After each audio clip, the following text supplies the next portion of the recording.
punya juga sistem manajemen K3 yang di dalamnya juga ada P3K. Walaupun di dalamnya itu ada banyak tenaga-tenaga ahli P3K, bahkan SAR yang sudah bisa melakukan P3K. Tetapi dalam sebuah kantor tetap harus ditunjuk, ya, tetap harus ditunjuk siapa petugas P3K-nya. Karena teman-teman yang jago P3K dan tim SAR ini bisa jadi suatu saat itu akan bertugas keluar, dan di dalam itu bisa jadi saat itu tidak ada, ya. Walaupun di kantor itu ada dokter, tetap harus ada penunjukan sebagai petugas P3K, ya teman-teman. Jadi pengalaman saya pernah bekerja di salah satu lembaga kemanusiaan yang pada saat kegiatan dia tidak menunjuk tim P3K-nya, ya, pada saat kegiatan di luar, pada saat di kantor tidak menunjuk tim P3K-nya. Begitu ada sesuatu, teman-teman yang rescuer dan teman-teman P3K pun jadi kagok untuk melakukan pertolongan ini. Bagaimana? Takutnya kan ada gesekan dengan pihak lain, gitu ya. Jadi teman-teman, lembaga kemanusiaan juga harus menjalankan sistem manajemen K3 yang di dalamnya itu juga ada P3K dan pemadam kebakarannya. Baik, kita lanjut pada slide selanjutnya, yaitu manajemen pertolongan pertama. Ya, manajemen pertolongan pertama itu dalam hal ini di tempat kerja itu merupakan bagian dari sistem manajemen K3, ya, sistem manajemen kesehatan dan keselamatan kerja pada organisasi atau perusahaan. Nah, sekarang ini sering diterjemahkan hanya perusahaan-perusahaan, tapi sebetulnya perkantoran-perkantoran, kantor-kantor organisasi, termasuk tadi saya bilang organisasi kemanusiaan, itu tetap dia harus menerapkan sistem manajemen K3, karena di dalamnya itu ada manusia, ada tempat kerja, lingkungan, terus kemudian juga ada paparan-paparan suhu, paparan radiasi yang dapat menyebabkan terjadinya kecelakaan atau menyebabkan terjadinya kedaruratan. Bayangkan kalau seandainya organisasi kemanusiaan tersebut kantornya terjadi sesuatu, gitu ya. Nah, di slide selanjutnya kita bisa lihat itu salah satu dari dampak, ya, dari kecelakaan dan kondisi darurat itu bisa menyebabkan kondisi yang ringan, cedera, sampai dengan kematian. Nah, ya. Nah, kecelakaan dan kondisi darurat bencana itu merupakan kejadian yang dapat terjadi itu di tempat kerja. Ya, dapat terjadi. Jadi apapun lingkup kerjanya, kondisi kecelakaan dan kondisi darurat atau bencana itu tetap berisiko, tetap punya risiko terjadi. Ya, jadi jangan sampai kita lepas di sini, gitu ya. Nah, di slide selanjutnya kita bicara tentang kenapa P3K, ya, asalnya nih. Dasar pemikirannya kenapa perlu pertolongan pertama di tempat kerja, itu yang pertama adanya sumber bahaya di tempat kerja. Ya, kalau di tambang kita sudah tahu di situ kan kegiatan-kegiatannya mungkin sedikit lebih tinggi risikonya dibandingkan dengan yang di perkantoran. Tetapi di perkantoran pun sumber bahaya itu ada, misalnya listrik, ya, penggunaan listrik, terus kemudian penggunaan alat yang meja kursi yang tidak sesuai dengan manusia pun itu menyebabkan terjadinya gangguan akibat dari ketidakergonomisan antara pekerja dan lingkungan. Sehingga pada saat kita bicara K3 itu bisa bicara tentang kecelakaan dan bicara juga tentang penyakit akibat kerja. Gitu. Ya, nah, jadi penyakit akibat kerja itu juga bisa menyebabkan tindakan yang bisa menyebabkan kecelakaan. Ketidakergonomisan selain menyebabkan penyakit akibat kerja juga bisa menyebabkan kecelakaan. Itu salah satunya. Kemudian sumber bahaya itu bisa jadi teman-teman yang ada di sekitar, pekerja yang ada di sana itu sadar bahwa ini berisiko. Misalnya colokan listrik yang banyak. Itu orang mungkin tahu, ya, pekerja itu, tetapi tidak tahu cara pengendaliannya kalau terjadi kebakaran dan bagaimana caranya supaya listrik itu aman. Makanya kalau kita bicara K3, itu ada K3 umum, ada K3 listrik, ada K3 pertambangan. Kenapa? Karena masing-masing itu punya tugas dan juga pengendalian hazard atau ancaman bencana, ancaman bahaya yang berbeda-beda. Gitu. Terus kemudian ya, salah yang menjadi pemikiran juga itu dapat mengakibatkan cedera pada pekerja kalau seandainya itu tidak direduksi risikonya, tidak direduksi kejadiannya, maka dapat menyebabkan cedera bahkan sampai kematian. Nah, ada juga memang di daerah di kantor-kantor, di organisasi itu belum menyelenggarakan P3K di tempat kerja. Jadi kalau saya tadi bilang tentang organisasi kemanusiaan, memang di sini yang masih ada gap. Organisasi kemanusiaan itu menganggap bahwa K3 itu hanya diterapkan di perusahaan-perusahaan tambang gitu ya. Padahal di kantor pun penyelenggaraan P3K yang manajemennya baik itu juga harus dilaksanakan. Tim yang sudah dipersiapkan memang melakukan pertolongan pertama di kantor atau tempat kerja, terus kemudian sumber dayanya juga sudah disiapkan, tidak hanya mengandalkan yang kecil saja, tidak hanya mengandalkan kotak P3K yang selama ini dibawa ke lapangan. Itu kan riskan sekali, teman-teman. Kalau seandainya kita mengandalkan tas P3K yang ada atau yang biasa dibawa keluar, begitu mereka sedang bertugas keluar, maka kantor nggak punya. Ya. Padahal nanti kita bahas per sekian pegawai, maka dia harus disediakan sekian tas P3K. Dan tas P3K-nya ini pun itu terdiri dari 3 macam. Ya, terdiri dari 3 macam atau 3 jenis tas P3K. Tuh. Terus kemudian penunjukan orangnya itu tadi supaya administrasi nantinya bisa terselenggara dengan baik. Kenapa? Karena administrasi di dalam manajemen P3K itu bukan untuk mencari kambing hitam, bukan untuk mencari siapa yang salah, dan juga bukan hanya untuk mengejar sertifikasi K3 dari misalnya dari pihak Kemenakkertrans. Tetapi kita bisa melihat bagaimana caranya mengurangi kondisi-kondisi darurat, kondisi-kondisi penyebab kecelakaan, dan apa saja peralatan yang diperlukan dari kejadian-kejadian yang ada.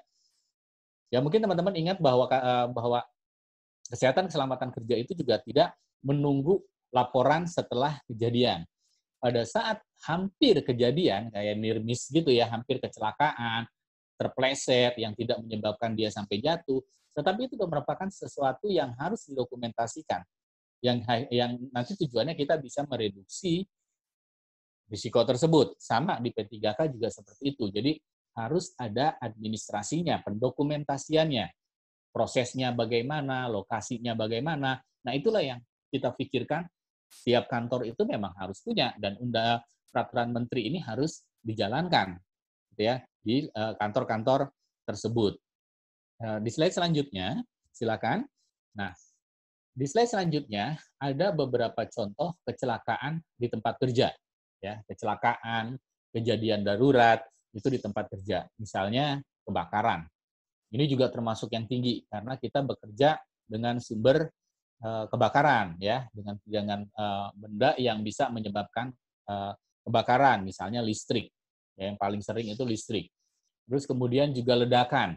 Mungkin kita bekerja di plant yang memang bahannya itu mudah sekali terbakar dan meledak.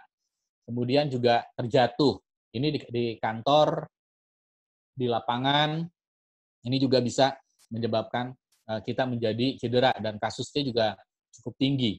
Terjepit begitu juga. Jadi jangan hanya dikira misalnya terjepit di lift, tetapi terjepit di laci meja misalnya, terjepit di antara meja. Itu terjepit juga di antara misalnya di IT itu ada rak-rak, itu juga bisa kondisi itu terjadi. Kemudian juga terperosok. Misalnya ada lubang, ada di jalan gitu ya, ada lubang. Nah, itu juga kita bisa di jalan kantor kita gitu ya.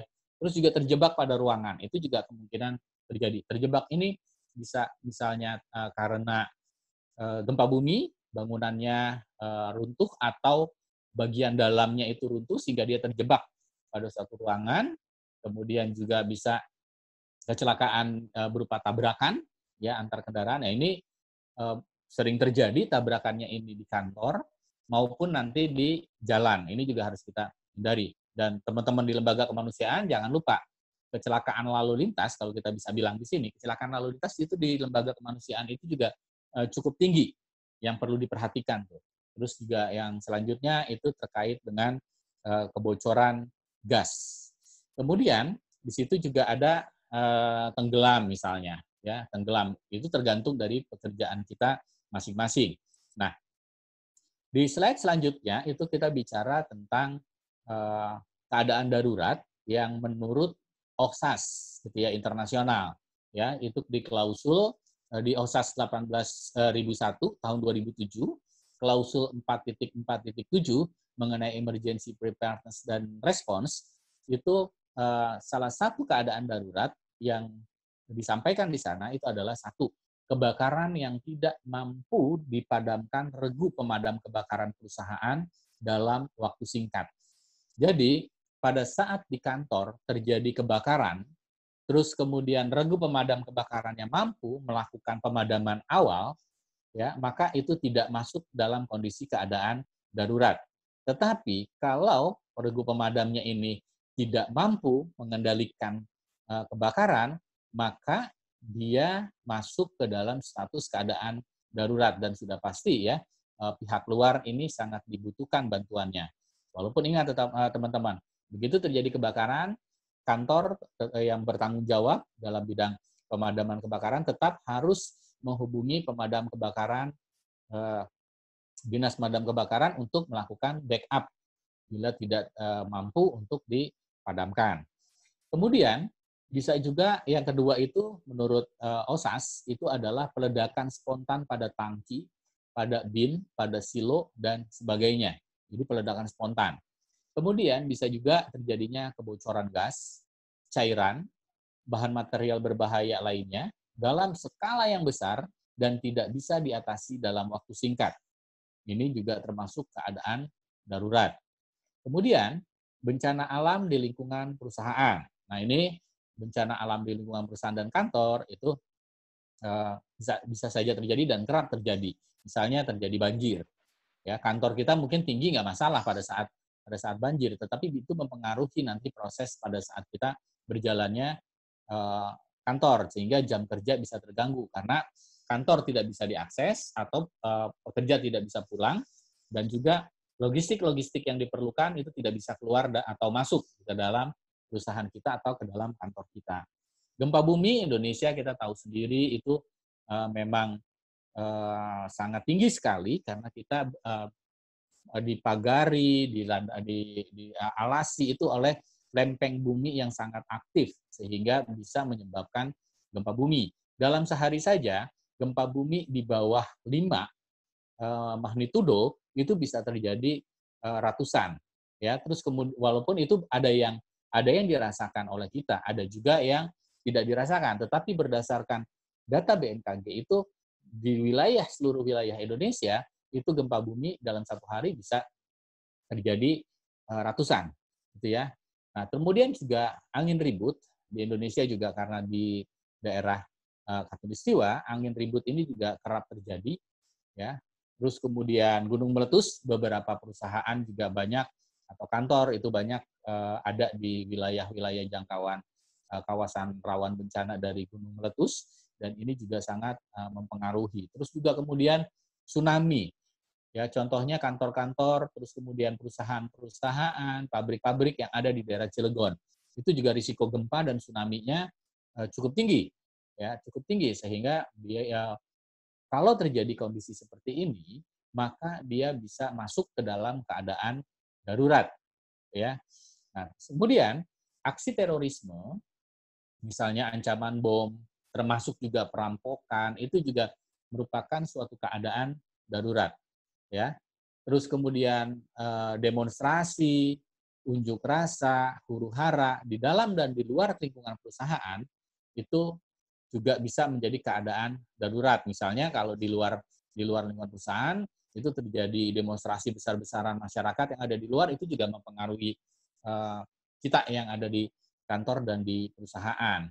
Termasuk juga kalau demonstrasinya memang di perusahaan tersebut itu sudah harus mempersiapkan hal-hal terburuk Karena kita tidak tahu ada yang menyusupi atau ada yang memanfaatkan kondisi tersebut. Terus juga kemudian kondisi darurat itu yang masuk ke dalam OSAS 18.1001 tahun 2007, klausal 447 itu adalah kecelakaan atau keracunan massal. Nah, keracunan massal ini juga kerap terjadi di beberapa perusahaan, terutama yang memang berasal dari catering nih ya, berasal dari catering. Untuk itulah kenapa selain P3K, selain pemadam kebakaran, di perusahaan atau di kantor itu juga ada yang namanya hygiene industri ya, petugas hygiene industri. Ini salah satunya untuk memastikan kasus-kasus kesehatan yaitu keracunan massal ini tidak terjadi. Karena kalau sampai terjadi, kita bicara tentang perusahaan, kalau terjadi selain mengancam nyawa, bisa juga menyebabkan kondisi kantor itu kehilangan jam kerja yang akan menyebabkan kerugian. Itu juga yang menjadi pertimbangan. Nah, jadi hal-hal tersebut ya harus kita perhatikan nih kondisi-kondisi darurat. Nah, di slide berikutnya terkait dengan kondisi saat ini ya yang memerlukan pertolongan pertama di tempat kerja itu diantaranya adalah wabah atau pandemik. Ya, saat ini kita dalam kondisi pandemik COVID-19, maka tim pertolongan pertamanya pun harus paham terkait dengan pertolongan pertama yang akan diberikan. Karena ingat, pada saat kita melakukan pertolongan pertama, jangan sampai kita menjadi korban berikutnya. Karena kita tidak memahami kondisi ancaman, tidak memahami kondisi dampak, sehingga kita menjadi korban berikutnya. Kemudian juga sakit mendadak, ya sakit mendadak itu juga yang harus kita miliki kemampuannya untuk tindakan pertolongan pertama. Nah, kemudian di slide selanjutnya juga teman-teman itu kita bisa lihat ya apa sih pertolongan pertama pada kecelakaan di tempat kerja ya. Permenaker Trans itu nomor per titik 15/Men/8 tahun 2008 mengenai pertolongan pertama pada kecelakaan di tempat kerja, pasal 1 angka 1 itu mendefinisikan P3K di tempat kerja itu sebagai upaya memberikan pertolongan pertama secara cepat dan tepat kepada pekerja atau buruh dan atau orang lain yang berada di tempat kerja yang mengalami sakit atau cedera di tempat kerja. Nah, kita lihat satu persatu. Jadi, ini upaya memberikan pertolongan pertama secara cepat, tepat kepada pekerja, itu sudah pasti, ya karena pekerja ada di dalam kantor terus. Kemudian orang lain yang berada di tempat kerja. Karena kita bisa jadi kedatangan tamu, kita nggak tahu kondisinya, dia bisa kena serangan sakit mendadak, atau pada saat dia berkunjung itu terjadi sesuatu kondisi darurat atau terjadi kecelakaan dan itu mengenai orang lain yang kebetulan datang ke tempat kita kerja sebagai tamu gitu tadi ya. Nah, itu dia juga diberikan pertolongan pertamanya. Jadi bukan hanya untuk pekerja atau buruhnya saja, tetapi diberikan juga kepada siapapun yang ada di lingkungan kantor, perusahaan atau plant atau pabrik.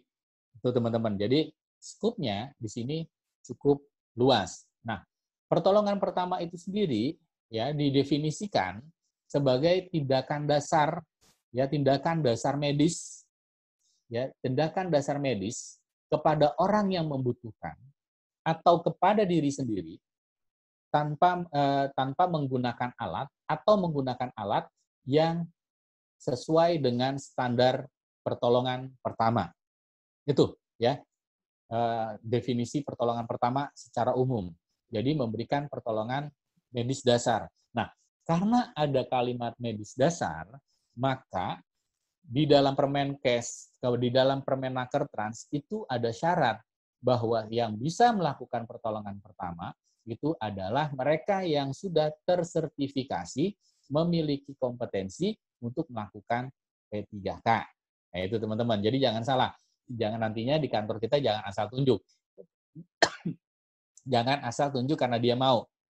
Tetapi kita harus pastikan dia itu sudah mampu belum. Kalau belum mampu, maka perusahaan harus menyiapkan pelatihan untuk orang-orang yang ditunjuk menjadi tenaga P3K tetapi belum memiliki keterampilan pertolongan pertama tersebut.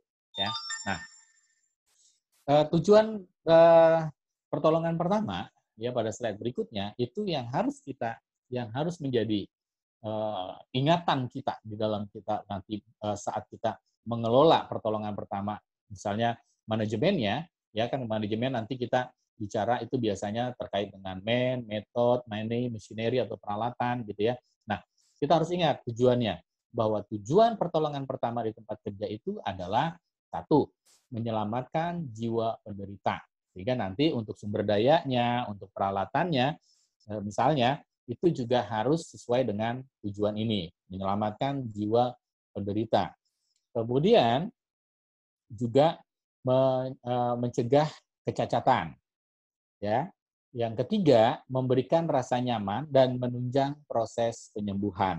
Nah, ini nomor 3 ini teman-teman, kita harus sadar bahwa kita ini atau tim yang kita tunjuk ini adalah hanya untuk pertolongan pertama, bukan untuk mengobati, ya. Sehingga dia itu hanya bertujuan memberikan rasa nyaman kepada si penderita. Jadi biar rasa sakit itu bisa berkurang. Nyaman itu bukan berarti bisa leyeh-leyeh, tetapi paling tidak itu rasa sakit itu bisa berkurang. Nah, di materi P3K atau pertolongan pertama itu nantinya kita akan diajarkan bahwa bagaimana caranya kita supaya memberikan pertolongan pertama tanpa meningkatkan rasa sakit yang diderita oleh penderita. Karena mohon maaf, ini agak beda dengan dukun, ya, dengan penyembuh yang lain yang kalau seandainya dipijit di satu titik timbul rasa sakit, maka di situ yang akan ikut diserang karena dibilang itu rasa sumber sakitnya dan itu yang disembuhkan. Tidak. Dalam pertolongan pertama, kalau pada saat kita melakukan ada rasa sakit, berarti ada kesalahan pada pertolongan pertama atau ada gangguan pada bagian itu yang harus kita tolong. Nah, jadi bukan untuk meningkatkan rasa sakitnya. Nah, yang kedua, ingat karena mereka bukan penyembuh, maka tenaga pertolongan pertama itu hanya menunjang proses penyembuhan. Hanya menunjang proses penyembuhan. Sehingga nanti akan terkait lagi dengan sumber daya peralatan, itu jangan sampai kita memasukkan obat-obatan di dalam tas P3K. Karena kita bukan untuk menyembuhkan, tetapi untuk menyelamatkan jiwa, mencegah cacat, dan memberikan rasa nyaman, serta menunjang proses penyembuhannya nanti. Nah, itu tujuan yang perlu kita ingat. 3 hal ini di modul pertolongan pertama manapun pasti akan bicara hal yang senada, gitu ya. Nah, selanjutnya di slide selanjutnya sebelum kita buka tanya jawab di sesi pertama, itu ada prinsip dasar pertolongan pertama di tempat kerja. Ya, ini yang harus diingat bahwa penolong pertama harus memastikan bahwa dirinya tidak akan menjadi korban berikutnya. Jadi dia harus bisa memastikan kondisi tindakan itu harus aman, kondisi tindakan itu juga tidak menyebabkan adanya hazard lain, gitu ya. Jadi dia pasti ini tidak akan menjadi korban berikutnya.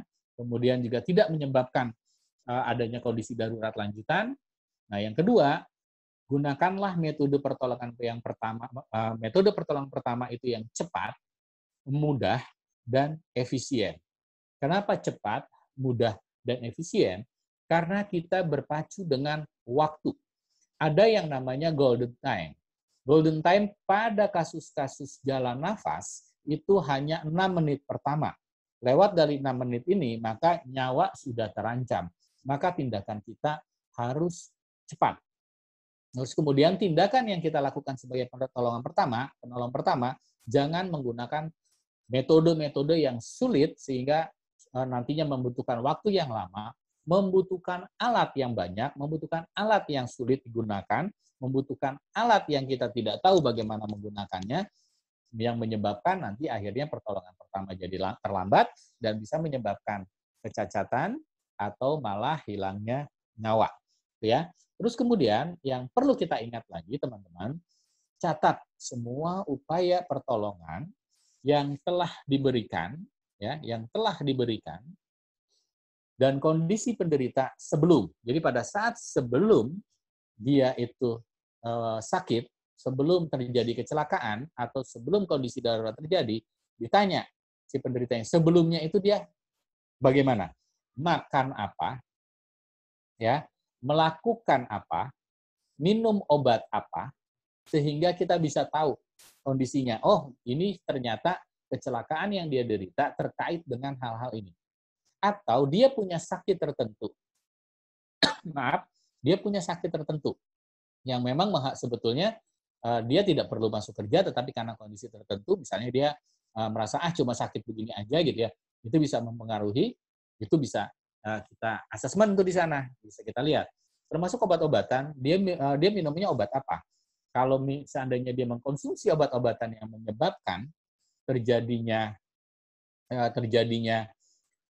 ngantuk, itu juga membahayakan. Terus kemudian saat pertolongan pertama itu juga kita catat, teman-teman boleh ya penolong pertama itu memfoto, memvideokan tindakan temannya yang sedang memberikan pertolongan pertama. Karena ini bagian dari pencatatan, bagian dari pendokumentasian. Nanti kan bisa terlihat, ini loh sebelumnya, kemudian saat melakukan pertolongan, ini dia melakukan ini, sehingga bisa terlihat apakah tindakannya benar atau tindakannya tidak tepat. Sehingga pada suatu saat ada tuntutan, kita bisa membela, ya, kita bisa melakukan pembelaan bahwa apa yang dilakukan itu sudah sesuai karena kita memiliki videonya. Jadi bukan sesuatu yang tidak tepat, tidak etis pada saat ada orang kecelakaan, terus kemudian ada teman kita yang melakukan pertolongan terus memvideokan. Justru itu adalah bagian dari kita menghindari masalah yang akan datang dan bagian dari pencatatan. Sehingga pada saat ada kesalahan, pada saat ketidaktepatan tindakan, itu juga menjadi pembelajaran kita bersama. Oh, di sini ada kekurangan. Alhamdulillah, tidak mempengaruhi kondisi si penderita misalnya. Tapi itu kan tidak boleh kita biarkan. Gitu. Kesalahan itu tetap kesalahan. Kesalahan yang didiamkan akan menyebabkan kefatalan. Ya, ada Murphy's Law di dalam ilmu pertolongan pertama. Apapun yang berpotensi salah, maka itu adalah salah. Jadi jangan sampai kita melihat, itu kan sudah biasa, dulu juga pertolongan pertama melakukannya itu bisa tertolong, padahal walaupun itu salah. Jangan, makanya kita membutuhkan pencatatan ini. Termasuk juga pada saat melakukan evakuasi. Pada saat kita melakukan evakuasi itu juga harus pencatatan dilakukan, denyut nadinya, tanda-tanda vitalnya, kondisi pertolongan kita. Misalnya pada saat kita melakukan pembidaian, apakah bidainya itu masih dalam posisinya, masih bisa menjadi imobilisasi, jangan sampai nanti pembidaian itu menjadi longgar sehingga bisa bergerak, akhirnya tidak imobilisasi, bagian tubuh tersebut bisa bergerak yang menyebabkan terjadinya rasa sakit. Nah, itu teman-teman sesi pertama ya. Mungkin Bang Taufik bisa memandu pertanyaan-pertanyaan terkait dengan materi-materi yang saya sampaikan tadi. Ya, nanti mungkin ada materi selanjutnya apa saja, tapi yang tadi sudah disampaikan itu dulu apa yang perlu kita diskusikan. Terima kasih, Bang Taufik. Iya, terima kasih Pak Ujang. Ya baik teman-teman, dari pemaparan yang sudah disampaikan Pak Ujang tadi, mungkin teman-teman masih ada yang belum jelas atau kurang jelas, bisa langsung ditanyakan baik via chat ataupun mungkin bisa komunikasi langsung dengan Pak Ujang. Dan sebelumnya tentu mengaktifkan dulu audionya. Baik teman-teman, ada yang ingin ditanyakan? Mas Kendi, Bu Nok, Mas Maul, Mas Denny, Mas Tusmana, Mas Renaldo, Mas Handio, Mas Asmi, silakan. Karena Pak Ujang udah banyak memberikan penjelasan, jangan sampai. Kalsel. Oh, Kalsel, ya silakan Kalsel. Ya. Kang Ujang, kalau yang bisa lebih didetailkan nggak, yang tadi untuk melakukan P3 kan harus tersertifikasi. Nah itu harus dari sertifikasinya tuh harus dari lembaga-lembaga tertentu atau misalnya harus medis benar-benar dokter atau gimana? Boleh dari yang lain gitu. Ya, baik.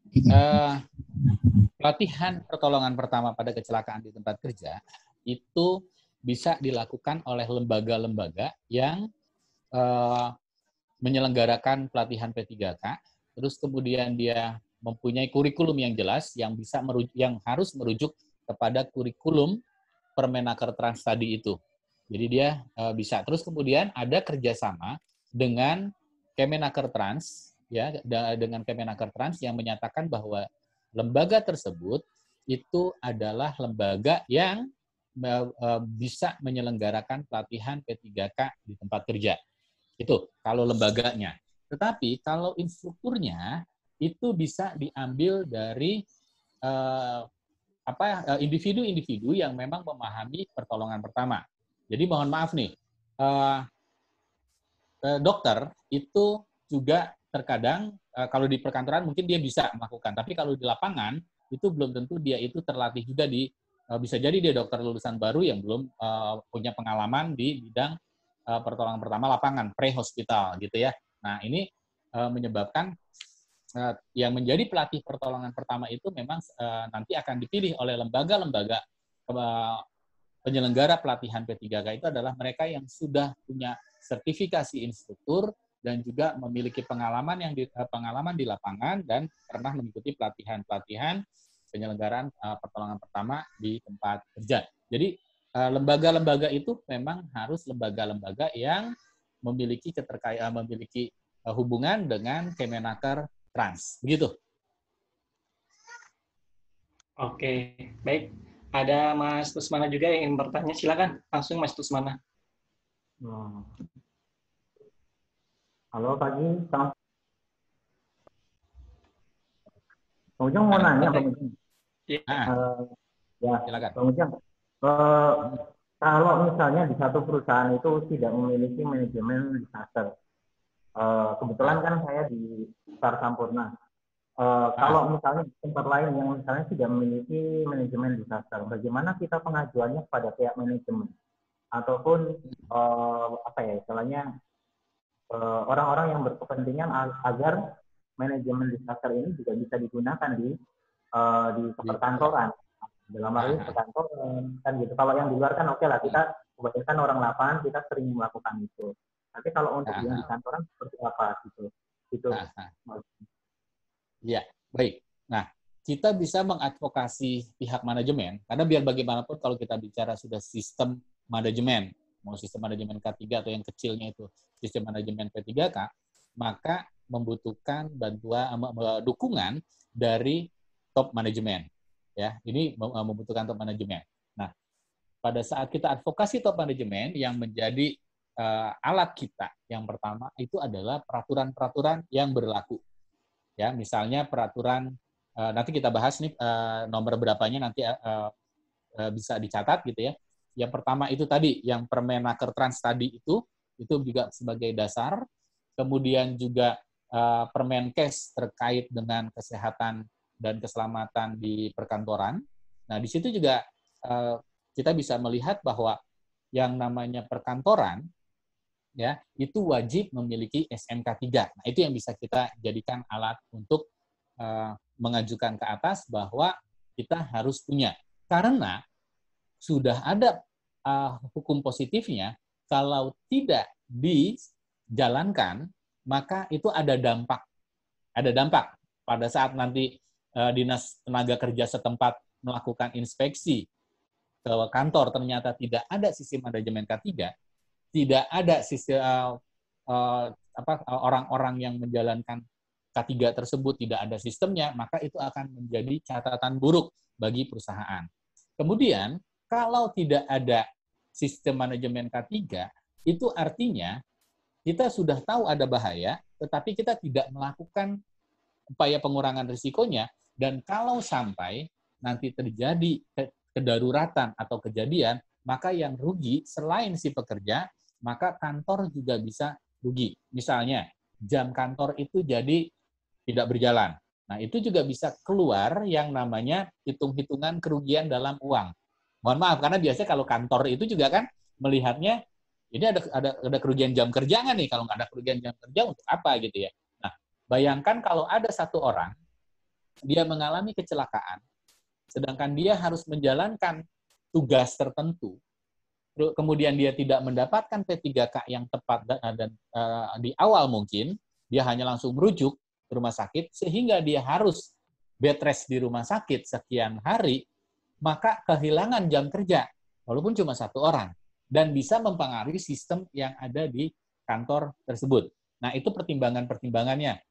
Kalau seandainya kita ingin bicara tentang, ingin melakukan advokasi ke pihak manajemen. Jadi ada dasar hukum, terus kemudian dampak terhadap perusahaan.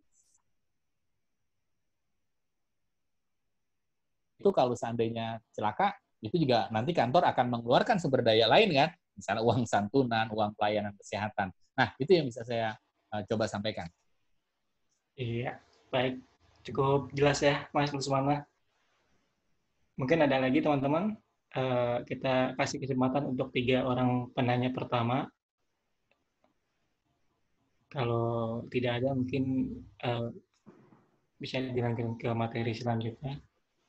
Baik, cukup? Oke, cukup ya. Oke, Pak Ujang, bisa dilanjutkan. Oke, nah, teman-teman, selanjutnya ini ada 1 slide, itu terkait tentang peraturan-peraturan apa yang mendukung upaya manajemen P3K di perkantoran. Ya, yang pertama itu di slide selanjutnya itu ada peraturan menteri.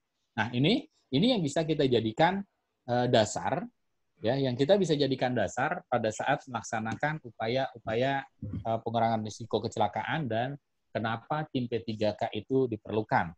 Yang pertama itu adalah Permenaker Trans nomor per/Men/8/2008 mengenai P3K di tempat kerja dengan tujuan memberikan perlindungan bagi pekerja atau buruh yang mengalami kecelakaan di tempat kerja. Nah, ada turunannya lagi dari peraturan Menaker Trans ini terkait dengan P3K, ini terkait dengan tenaga P3K-nya, yaitu keputusan Dirjen Pembinaan Pengawasan Ketenagakerjaan atau DPPK nomor keputusan /DJPPK/8 tahun 2009 tentang pedoman pelatihan dan pemberian lisensi petugas P3K di tempat kerja. Nah, jadi di sini ada penguatnya di sini untuk bicara tentang siapa yang bisa menjadi tenaga P3K di tempat kerja. Nah, tenaga P3K di tempat kerja itu dia harus mengikuti pelatihan sesuai dengan pedoman yang dikeluarkan oleh Dirjen Pembinaan Pengawasan Ketenagakerjaan ini. Jadi materinya apa saja. Nah, itu. Terus kemudian dia punya sertifikat. Setelah punya sertifikat, maka dia memiliki lisensi sebagai petugas P3K di tempat kerja. Ya. Pada awal-awal mungkin oke lah, siapapun yang menjadi tenaga P3K, itu kita bentuk, terus kemudian ada briefing, ada pelatihan dasar, misalnya panggil seseorang untuk pelatihan, ini juga sebagai penyiapan sehingga nanti pada saat ikut melakukan pembinaan tenaga P3K di tempat kerja yang dilaksanakan oleh Kemenaker Trans, sertifikatnya dari Kemenaker Trans, maka dia bisa melalui pelatihan itu dengan baik dan bisa lulus. Jadi bisa. Nah, kalau dia memang belum ada sertifikatnya, ya itu tadi harus ada pelatihannya. Kalau ada juga harus disesuaikan karena dia nanti selain lisensi, petugas P3K di tempat kerja itu akan dibekali dengan buku tindakan P3K yang harus dia isi kalau dia melakukan tindakan. Nah, ini dipertanggungjawabkan. Pada saat nanti ada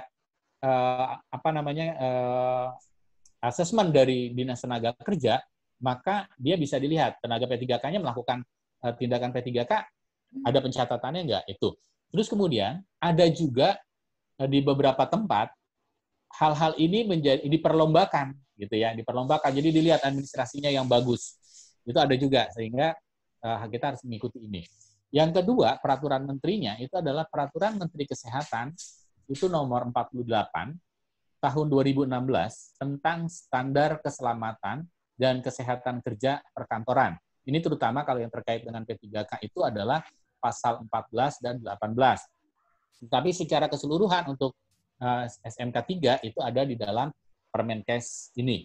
Nah, ya, jadi teman-teman ini ada peraturan menteri yang bisa kita jadikan alat untuk menguatkan usulan kita terhadap penunjukan dan pengadaan tim P3K dan peralatannya semuanya di kantor kita. Gitu. Terus kemudian pada saat kita bicara dengan peraturan menteri ini, ya di situ disampaikan ada fasilitas yang harus dimiliki oleh perkantoran terkait dengan P3K. Itu ada di slide selanjutnya. Yang pertama itu adalah personil yang kompeten. Nah, personil yang berkompeten ini, satu, dia sudah terlatih. Dia sudah terlatih. Dia punya sertifikat. Dia punya lisensi. Ya, lisensi. Ini pelatihannya untuk bisa mendapatkan lisensi ini 3 hari, teman-teman. Ya, standar Kemenakertrans itu 3 hari. Hati-hati kalau seandainya ada lembaga yang bilang ini adalah pembinaan petugas P3K tempat kerja sertifikasi Kemenakertrans tapi hanya 1 hari, itu hati-hati. Itu mungkin hanya sebagai pelatihan dasar P3K, karena sesuai dengan standarnya itu dilakukan selama 3 hari. Ya. Nah, setelah ikut pelatihan itu, selain dapat lisensi, dia juga memiliki buku pedoman P3K. Ya. Nah, ini. Jadi fasilitas yang harus disiapkan oleh perusahaan itu adalah yang pertama, personil yang berkompeten. Yang kedua, buku pedoman P3K. Ya, buku pedoman P3K itu juga dikeluarkan oleh Kemenakertrans, walaupun nih teman-teman, ya ada, maaf saya bicara ini, ada kekurangan terkait dengan buku pedoman P3K yang dari Kemenakertrans, karena buku pedoman P3K yang digunakan oleh Kemenakertrans itu masih menggunakan buku yang sangat lama, ya. Sedangkan saat ini ada beberapa kondisi yang berbeda. Pada buku pedoman P3K itu masih kita bicara tentang gangguan umum, gangguan lokal, dan gangguan khusus. Yang kalau kita jalankan ini, maka bisa menyebabkan tindakan yang berbahaya atau dampak yang membahayakan. Misalnya gangguan umum itu terdiri dari henti nafas, henti jantung, gangguan peredaran darah gitu ya. Nah, terus kemudian gangguan lokal itu ada perdarahan, ya salah satunya yang terkait. Nah, begitu kita ada panduan di situ bilang bahwa gangguan ini harus gangguan umum harus diutamakan, setelah itu baru gangguan lokal. Nah, ini bisa membahayakan. Kenapa? Misalnya kita saat bicara tentang gangguan peredaran darah atau shock, ya. Kalau kita ada orang yang mengalami shock dan itu kita tangani, padahal dia mengalami lukanya kita dari dulu kita melakukan ini, maka dia bisa mengancam nyawa. Sehingga tanpa mengurangi apa yang sudah dipedomani itu, maka nantinya akan ada insert dalam pelatihan ini yang menyatakan bahwa lihat kondisi tertentu bahwa hal ini tidak berlaku kaku, gitu ya. Sehingga ada beberapa perusahaan nantinya seperti di M11 nantinya itu walaupun patokannya pada pedoman P3K yang dikeluarkan Kemenakertrans, tapi pada saat proses pelatihannya menggunakan alur yang namanya DRABC. Ya, jadi menggunakan alur DRABC, jadi bicaranya tentang bahwa yang mengancam nyawa itu adalah airway, breathing, circulation, dan juga peredaran darah terkait dengan lukanya itu nanti. Jadi nanti teman-teman jangan khawatir pada saat ikut pelatihan di beberapa tempat, bukan hanya di Demanwan nih teman-teman, beberapa tempat pelatihan itu juga nanti menggunakan 2 pedoman. Yang satu dari Kemenakertrans, yang satu dari lingkungannya sendiri yang dipadu-padankan. Jadi itu bukan sesuatu yang menyimpang dari pelatihan yang digariskan oleh Kemenakertrans. Itu hanya sebuah menjawab tantangan saat ini, gitu ya, teman-teman. Nah, kemudian perusahaan atau kantor juga harus menyediakan kotak P3K dengan jumlah yang memadai. Ya, nah di buku pedoman, nah teman-teman udah punya buku pedoman yang buku pelatihan bukan pedoman, buku pelatihan yang dikirimkan oleh Demanwan yang saya bikin itu. Kalau sudah ada itu di halaman 3 itu ada rasio antara jumlah petugas dengan pekerja atau buruh dan potensi bahaya yang ada di tempat kerja. Nah itu terlihat tuh rasionya. Kita membutuhkan tas P3K tipe apa dan berapa jumlahnya itu melihat 2 kondisi ini. Yang pertama itu jumlah petugas dengan pekerjanya dan juga potensi bahaya yang ada. Kemudian perusahaan juga harus menyiapkan adanya ruang P3K yang memadai. Nah, ini juga ada rasionya. Ya, nanti kita bahas juga. Ya, ada rasionya. Kemudian tersedianya alat angkut dan transportasi. Ya, sebetulnya ini tersedia alat angkat ya. Alat angkat dan angkut, ya. Nah, misalnya apa? Harus tersedia tandu. Tandunya juga bukan sekedar tandu yang umum kita kenal.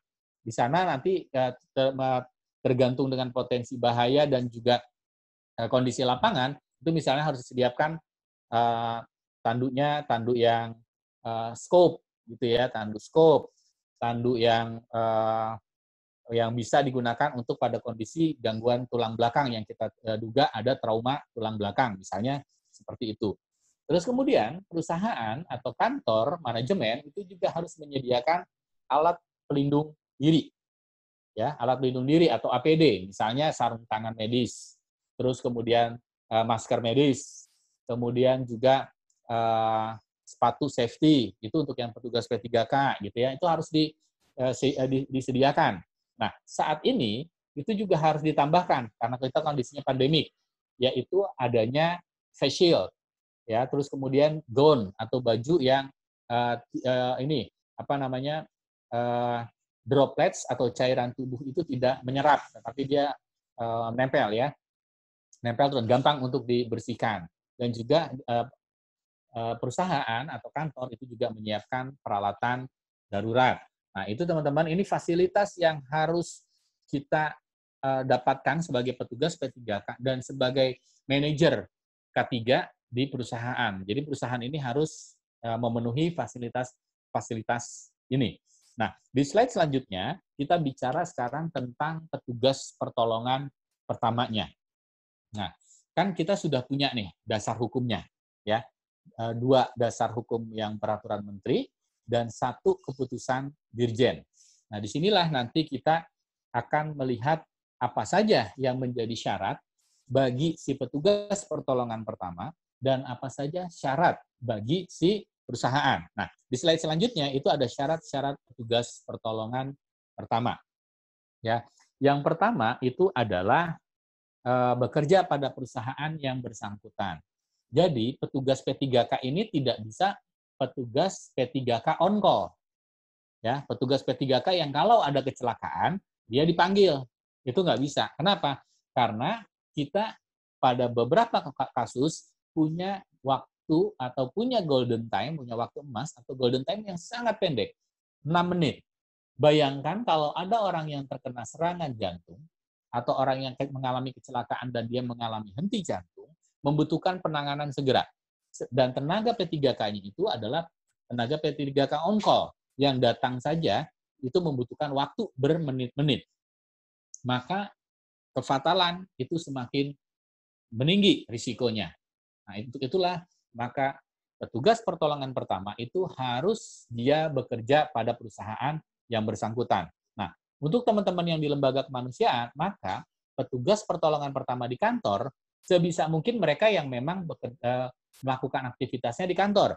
Jangan pelatih P3K atau pelatih rescuer atau tenaga P3K atau tenaga rescuer atau tenaga SAR yang ditugaskan keluar. Ini akan membahayakan. Begitu ada kejadian besar, mereka berangkat semua, di dalam kantor kita itu nggak ada tenaga P3K-nya. Itu yang bahaya. Jadi lebih baik kalau untuk di lembaga kemanusiaan, seperti yang dicontohkan oleh aksi cepat tanggap ini, maka petugas pertolongan pertamanya itu selayaknya itu adalah pekerja yang ada di kantor yang 24/7-nya itu di kantor. Tidak menunjuk kami-kami ini yang nantinya akan diturunkan ke tempat bencana. Karena khawatir begitu. Ada kejadian besar seperti kayak tahun 2018 itu berangkat semua, kantor kosong. Itu bahaya. Nah, untunglah kita menjalankan tugas-tugas pertolongan pertama itu sesuai dengan persyaratan ini. Yang kedua, kemudian dia berbadan sehat.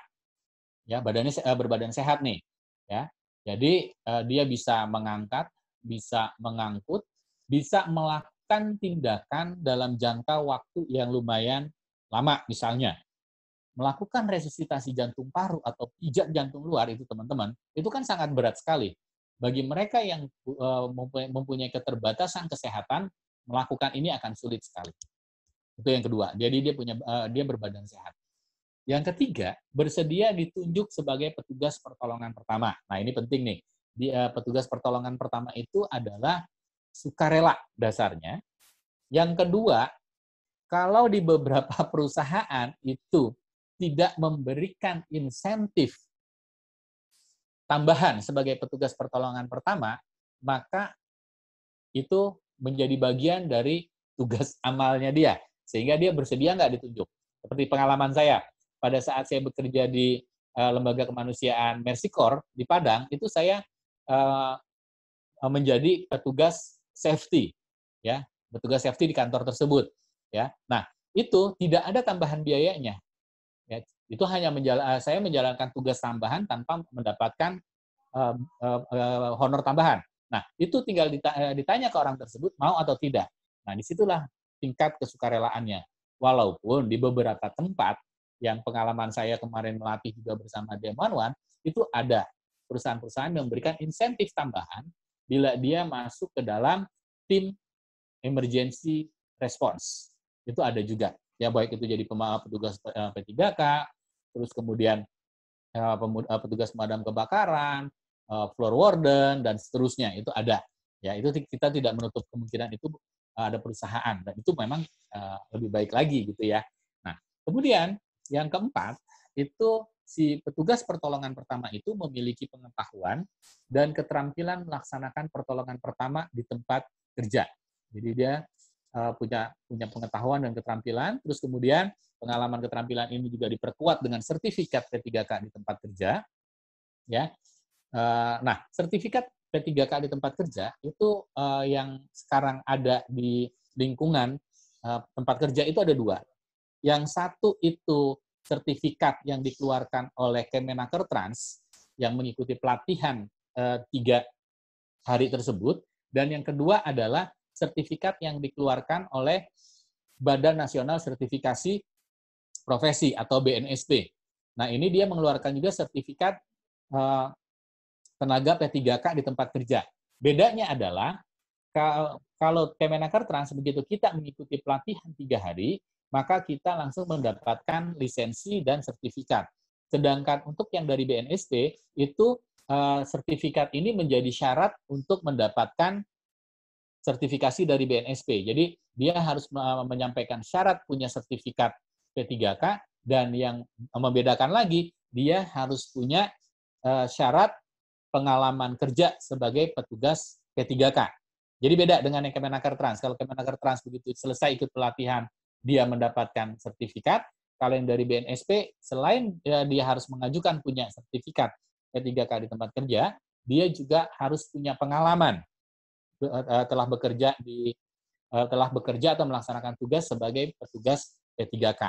Nah, ini yang membedakan.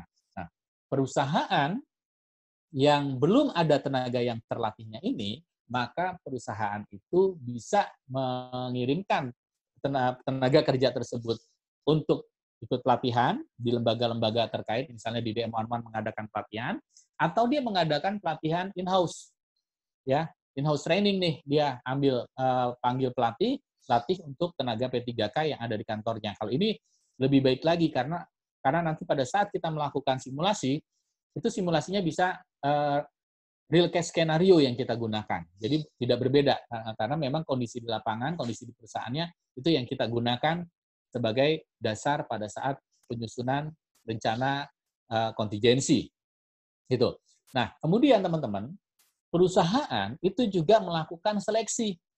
Ya, melakukan seleksi kemudian melakukan penetapan. Karena bisa ada kemungkinan itu yang mau banyak gitu ya, yang mau menjadi petugas pertolongan pertama, nah itu diseleksi. Dan biasanya perusahaan punya indikator-indikator lain tuh selain yang ada di atas. Misalnya loyalitas, misalnya mudah dihubungi gitu ya. Terus kemudian ya banyak faktor-faktor lain ya. Itu merupakan dari sifat-sifat atau tradisi-tradisi perusahaan atau adat-adat perusahaan atau organisasi yang ada di tempat situ ya, yang ada di situ. Nah, selanjutnya teman-teman, kita sudah bicara tentang pengetahuan dan keterampilan. Di slide selanjutnya itu ada keterampilan apa sih yang harusnya, yang layak dikuasai ya, yang minimal yang harus dikuasai itu oleh penolong pertama. Ya, yang pertama itu pengendalian jalan nafas. Jadi airway management, pengendalian jalan nafas. Bagaimana dia bisa membuka jalan nafas, bagaimana dia bisa mempertahankan jalan nafas, karena ini adalah faktor yang bisa menyebabkan seseorang meninggal bukan karena kecelakaan atau cedera yang dia derita, tapi karena memang tidak bisa menjaga jalan nafas, nafasnya berhenti.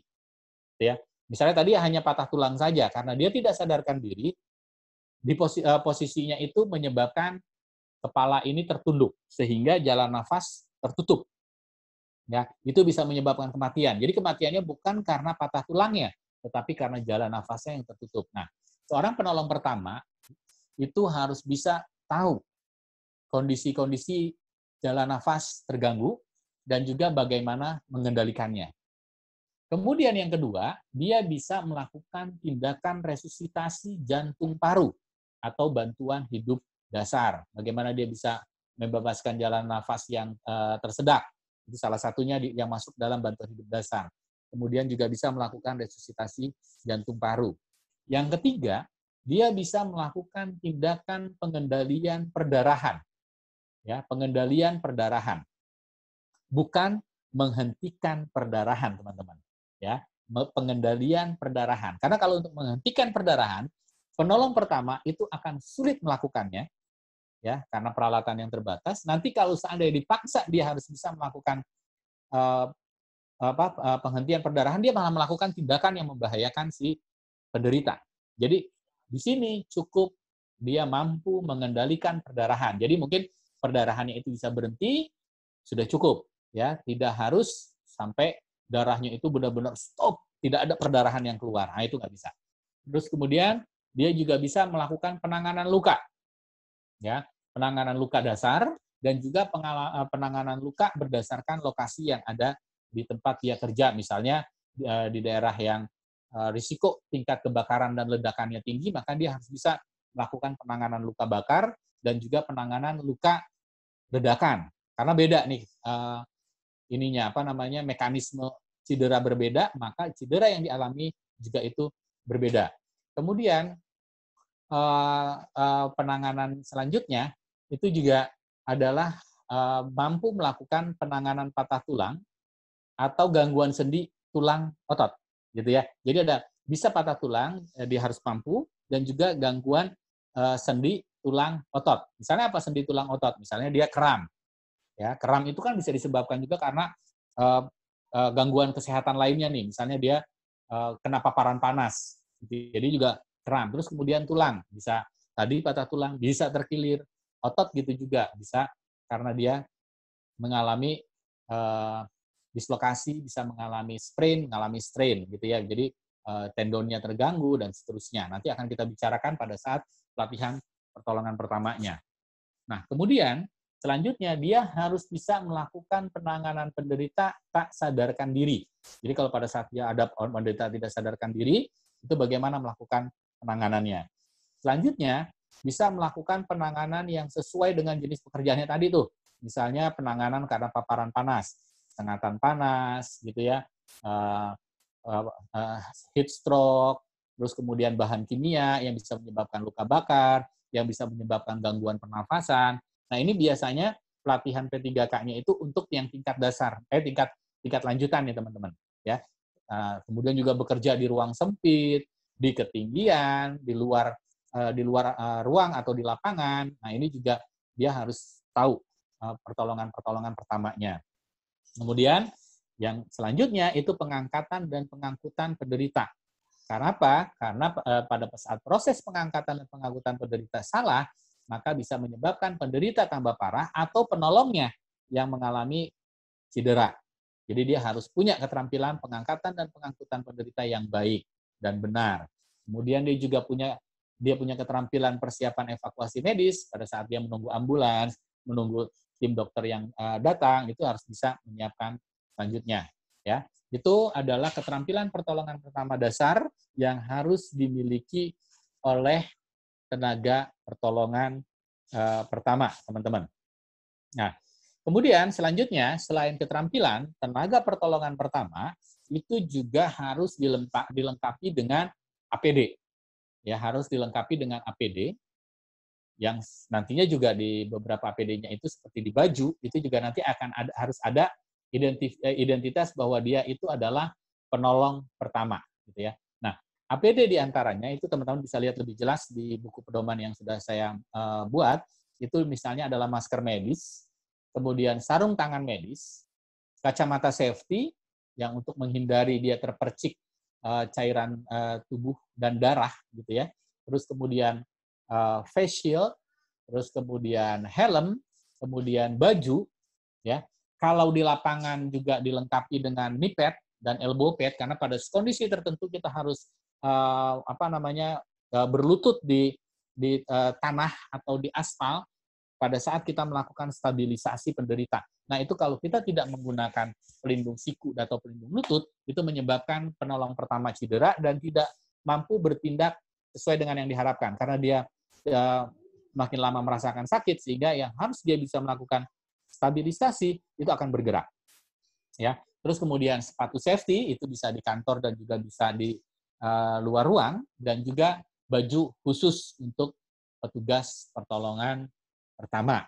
Nah, ini teman-teman mungkin kita buka dulu pertanyaan, 3 pertanyaan. Nanti kita bicara selanjutnya itu adalah tentang rasio antara tes P3K, rasio antara alat-alat pertolongan pertama, dan termasuk juga tenaganya. Silakan teman-teman. Silakan Bang Taufik. Baik, terima kasih. Siap. Iya, baik, terima kasih Pak Ujang. Ya, bagi teman-teman yang memiliki atau menyimpan pertanyaan sedari tadi, Pak Ujang menjelaskan materi-materi, monggo silakan diaktifkan audionya, lalu ditanyakan langsung, atau bisa juga melalui kolom komentarnya. Yuk, teman-teman.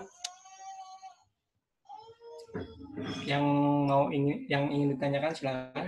Mas Fendi, Mas Sandio, Mas Tasmana. Atau sambil menyiapkan pertanyaannya, mungkin kita saksikan dulu ada cuplikan video dari kita. Ya, selamat menyaksikan video dari Disaster Management Institute of Indonesia.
Sisi kejadiannya saja. Tidak semua kejadian itu menjadi bencana. Tidak semua gempa bumi itu menjadi bencana. Tidak semua tsunami itu menjadi bencana. Ada beberapa faktor yang menyebabkan dia itu menjadi bencana. Jadi gempa itu adalah bencana yang jarang terjadi, tapi kalau terjadi sangat mematikan.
kepada DMII, MRI atau HCT yang telah men-sharing keilmuannya mengenai prosedur atau medical responder.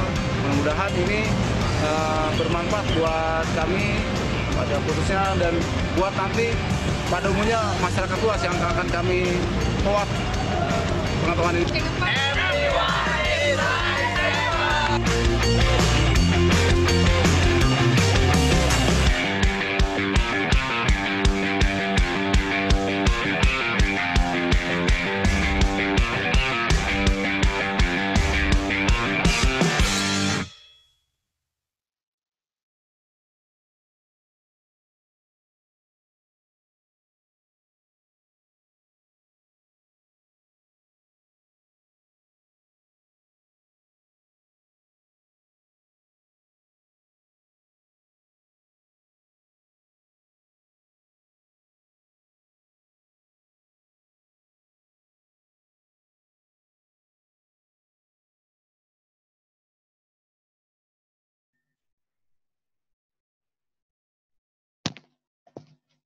Ya, Assalamualaikum warahmatullahi wabarakatuh.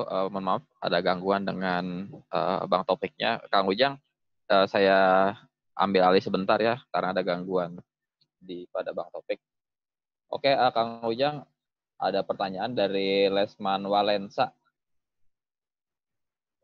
Pada Mas Lesman, dipersilakan Mas.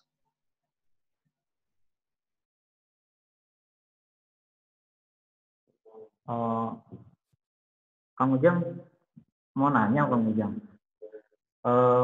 Misalnya di dalam satu kantor Kang Ujang, kita mengalami adanya keadaan darurat gitu. Namun kita tadi kriteria seperti P3K dia punya petugasnya, dia punya kriteria yang sudah disebutkan tadi, termasuk sertifikasi. Tapi dalam hal kenyataan penanganannya, kesan petugas ini ragu-ragu. Nah, sedangkan posisi darurat, bagaimana? Kalau solusinya bagaimana dalam keadaan seperti itu untuk memutuskan, ya kantor ataupun manajemen harus memutuskan, karena kondisinya darurat. Takutnya kan tadi katakannya 6 menit otomatis bisa hilang nyawa. Nah, kalau ragu-ragu apalagi gitu, apalagi kan seorang petugas gitu. Tindakan kita, solusi kita bagaimana penanganannya. Terima kasih. Baik. Ya, baik. Ini merupakan sebuah kondisi ya, sebuah kondisi yang wajar. Seorang rescuer, seorang penolong pertama dalam kondisi dia tiba-tiba mendapatkan penderita, itu di awal dia pasti akan ada rasa, ada apa nih, gitu ya. Itu pasti yang namanya rasa panik itu akan kepicu. Sebetulnya ada nih, ini jujur aja nih, saya sebagai orang yang rescuer ke beberapa tempat itu pasti ada, nggak bohong deh gitu ya. Tetapi tinggal bagaimana kita bisa mengendalikan rasa panik yang mulai bisa timbul ini dengan kita melakukan tindakan yang tenang dan benar. Nah, itu ya biasanya dimulai dari tempat pelatihan. Di tempat pelatihan itu harus ditanamkan bahwa tindakan yang kita lakukan itu adalah tindakan yang bisa menyelamatkan nyawa. Tetapi hasilnya belum tentu nyawa terselamatkan, belum tentu juga hal yang lain. Kenapa? Karena ilmu P3K itu seperti ilmu kedokteran yang bukan ilmu pasti. Ya, dalam kondisi tertentu kita sudah berusaha semampu kita, terus kemudian sesuai dengan apa yang sudah kita pelajari, tetapi tetap maut bisa mengancam. Nah, ini juga terkait nanti pada saat di pasca kita bertindak, kalau ada kondisi seperti ini kita nggak stres.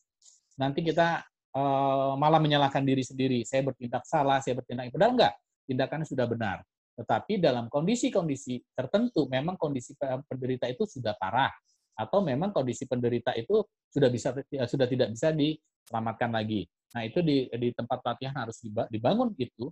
Terus juga di tempat pelatihan harus dibangun rasa yang namanya rasa percaya diri bahwa kita mampu. Nah, ini dimulai di pelatihan, yaitu kita mulai dengan, kalau di DM11 itu kita mulai pelatihan, ada materi, terus kemudian ada demonstrasi, kemudian langsung dilakukan di kelas-kelas kecil dengan praktek mereka masing-masing.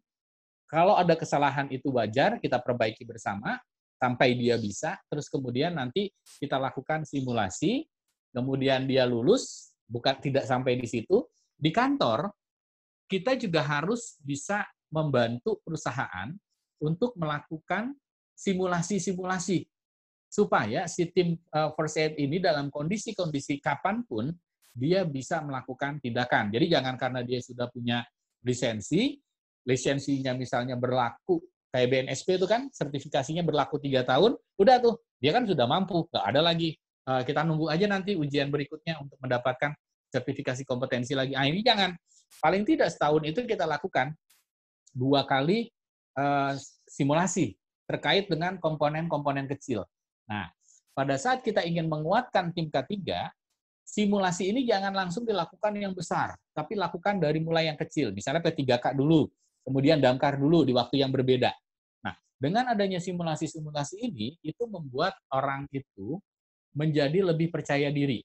Terus kemudian diiringi dengan penilaian yang memang terukur dan sesuai dengan kemampuan yang melakukan.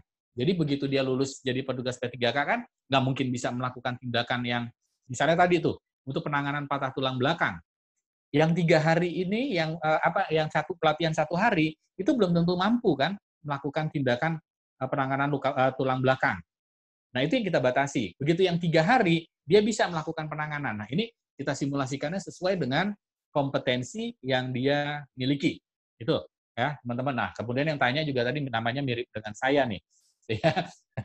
Saya Lesmana, gitu ya. Nah, jadi mulai dari tempat pelatihan, itu kita sudah harus bisa menanamkan rasa percaya diri, sehingga nanti bisa mengendalikan rasa panik.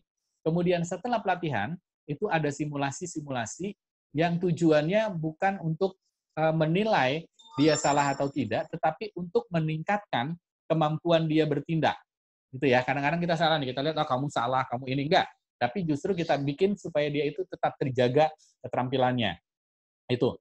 Kemudian secara psikologis, ingat, kita sebagai penolong pertama itu adalah berusaha sebaik mungkin, sesuai dengan panduan, sesuai dengan pedoman, tetapi hasil akhir itu tetap ada pada kondisi si penderita itu sendiri. Yang dalam Islam mungkin itu sudah takdir, gitu ya.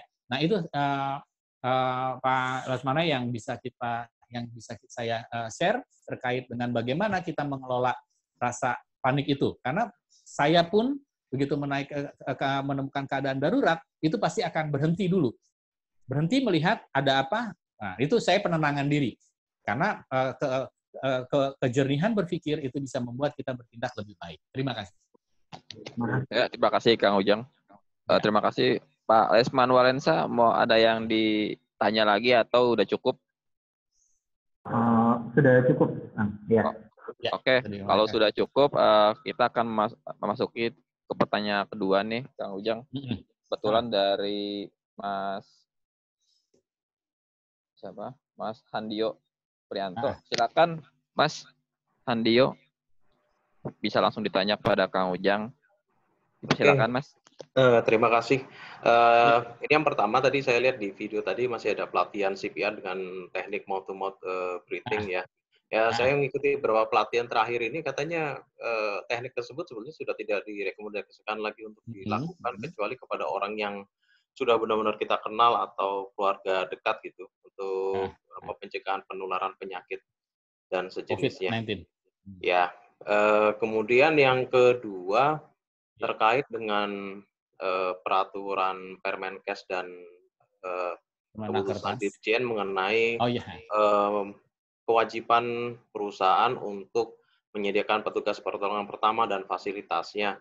Ini seandainya sebuah perusahaan seperti tempat saya bekerja ini kan di sebuah gedung ya, dan gedung ini kan biasanya sudah ada seperti building manajemennya, karena dalam satu gedung itu tenant yang menyewa sangat banyak perusahaan yang ada di situ.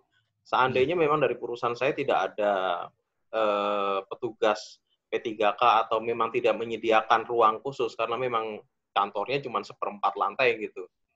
Apakah itu bisa dicakup oleh karena dari pengelola gedung kan pasti mereka sudah ada floor warden, sudah ada disaster management departemen sendiri, atau sudah menyediakan ruang klinik sendiri. Apakah itu bisa dicakup di situ? Karena kalau tiap perusahaan harus punya, kayaknya berarti tiap lantai bisa ada 8 atau 10 klinik itu di situ. Ya, betul. Sementara betul. dua pertanyaan itu, Kang. Terima kasih. Ya, malah jadi kebanyakan klinik ya. Nanti gedungnya jadi gedung klinik. Bukan kantor, padahal depan kantor saya ada rumah sakit. Iya, gitu. Baik. Sementara itu, dua ya berarti ya. Nah, yang pertama saya jawab nih yang terkait dengan gedung kita gitu ya. Nah, kebetulan saya juga waktu bekerja di Perserikatan Bangsa-Bangsa, itu kantornya itu gabungan dengan beberapa kantor. Nah, memang sih kita nyewa beberapa lantai, agak beda dengan yang Bapak nih.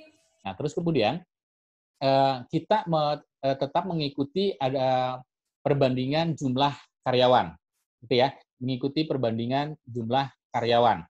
Nah, yang kedua itu ada sih sebetulnya di slide berikutnya saya ini, kita bisa bekerja sama dengan pihak kantor lain, ya, pihak kantor lain untuk bisa share terkait dengan petugas P3K dan juga peralatan atau fasilitas P3K yang ada di situ.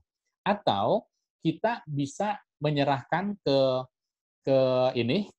pihak manajemen dengan tetap mempertimbangkan adanya kondisi-kondisi darurat yang membutuhkan waktu 6 menit. Gitu ya. Jadi bisa melakukan kita kerjasama. Tuh. Untuk ruangan itu memang nanti ada rasionya juga, itu berapa pekerja yang harus menyediakan ruang. Kalau seandainya memang itu tidak tercapai dan juga ruang dari pihak manajemen itu ada, maka itu bisa juga kita jadikan ruang untuk perawatan P3K lanjutan dan juga ruang untuk transit sebelum datang ambulans dibawa ke rumah sakit yang ada di depan kantornya, gitu ya.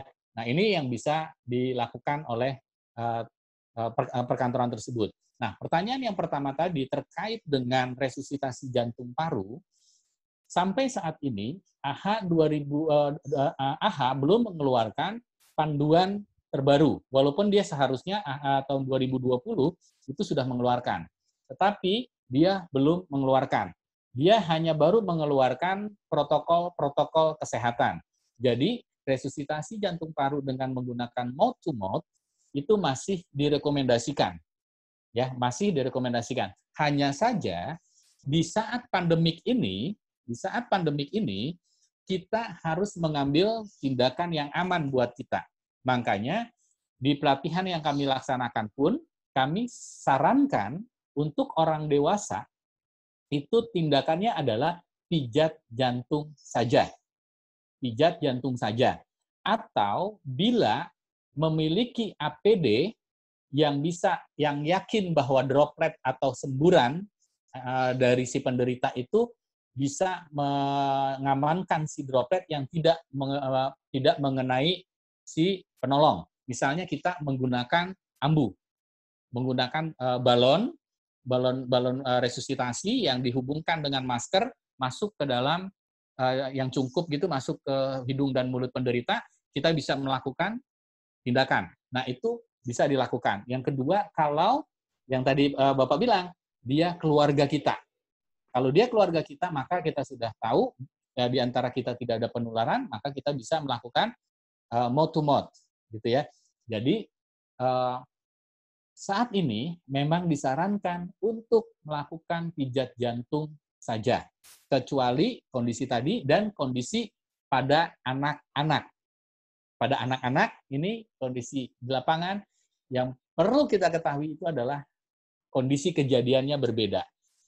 Pada saat orang dewasa mengalami henti nafas, henti jantung, oksigenasi yang ada di tubuhnya itu masih cukup.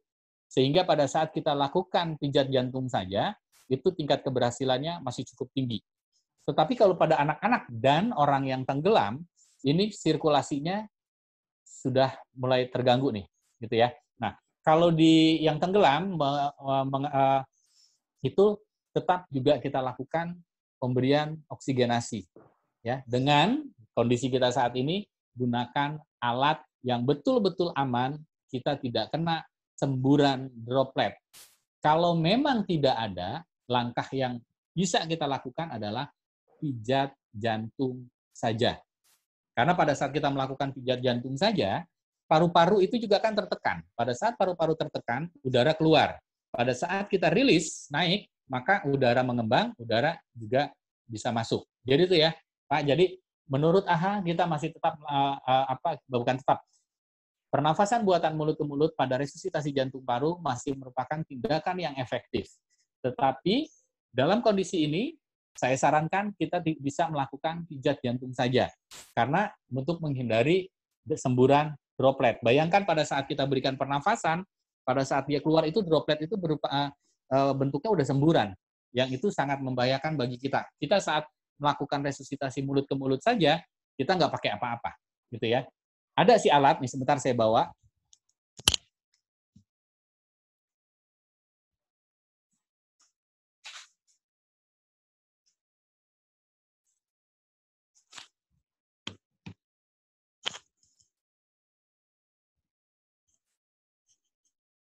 Ada alat yang juga jadi pegangan saya dalam melakukan tindakan resusitasi, itu masker seperti ini yang saya pakai.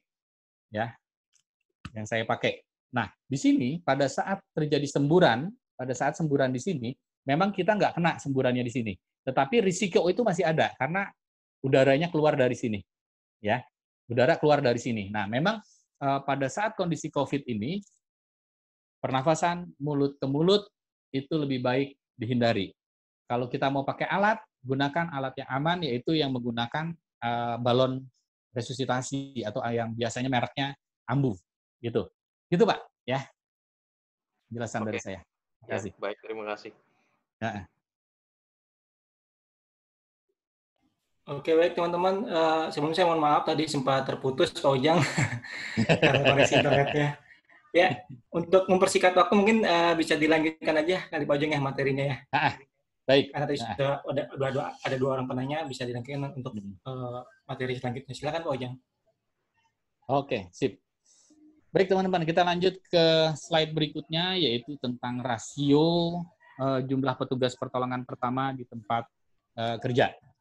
Nah, ini rasionya, jumlah petugas pertolongan pertama, itu berdasarkan Permenaker Trans nomor per 15/Men/8 tahun 2008 di lampiran 1, itu rasionya jumlah petugas pertolongan pertama adalah kalau tempat kerja dengan potensi bahaya rendah, ya, tempat dengan potensi bahaya rendah, itu pada pekerja yang jumlahnya 25 orang sampai 150 orang, itu jumlah petugas pertolongan pertamanya itu 1 orang. Bila jumlah pekerjanya lebih dari 150, maka 1 orang untuk setiap 150 orang, atau boleh lebih. Jadi kalau seandainya dia jumlahnya 200 orang, maka jumlahnya itu minimal adalah 100. Tapi kalau mau dibikin berdua, itu akan lebih baik lagi. Tetapi kalau dia jumlahnya 300, maka jumlahnya sudah otomatis karena kelipatan, maka dia jumlahnya 2. Jadi pada saat dia jumlahnya, tadi kan per 150 ya, pada saat dia 200, mau ditambahkan jadi 2, itu nggak masalah, itu akan lebih baik lagi. Nah, itu yang potensi bahaya rendah, misalnya di perkantoran, itu termasuk potensi bahaya rendah. Nah, untuk yang potensi bahaya tinggi, itu misalnya di lokasi bencana atau di di plant atau di pertambangan. Nah, itu kurang dari 100 orang, maka dia harus sudah ada 1 orang penolong pertama. Jadi per 100 orang, ya kurang dari 100 orang, bukan per. Jadi kurang dari 100 orang, dia harus ada 1 orang. Lebih dari 1 orang, maka setiap kelipatan 100, ya bukan 150 itu di situ. Setiap kelipatan 100, maka dia harus ada 1 orang nambahnya. Jadi kalau dia 200 orang, maka ada 2 penolong pertama. Kalau ditentukannya 3 nggak masalah, tapi minimal itu ada 2 pada saat 200 orang. Kalau bagaimana jumlahnya 150 orang? Jumlah 150 orang itu masih masuk ke dalam ke dalam 1 orang, tapi akan lebih baik kalau jumlahnya menjadi 2 orang penolong pertama.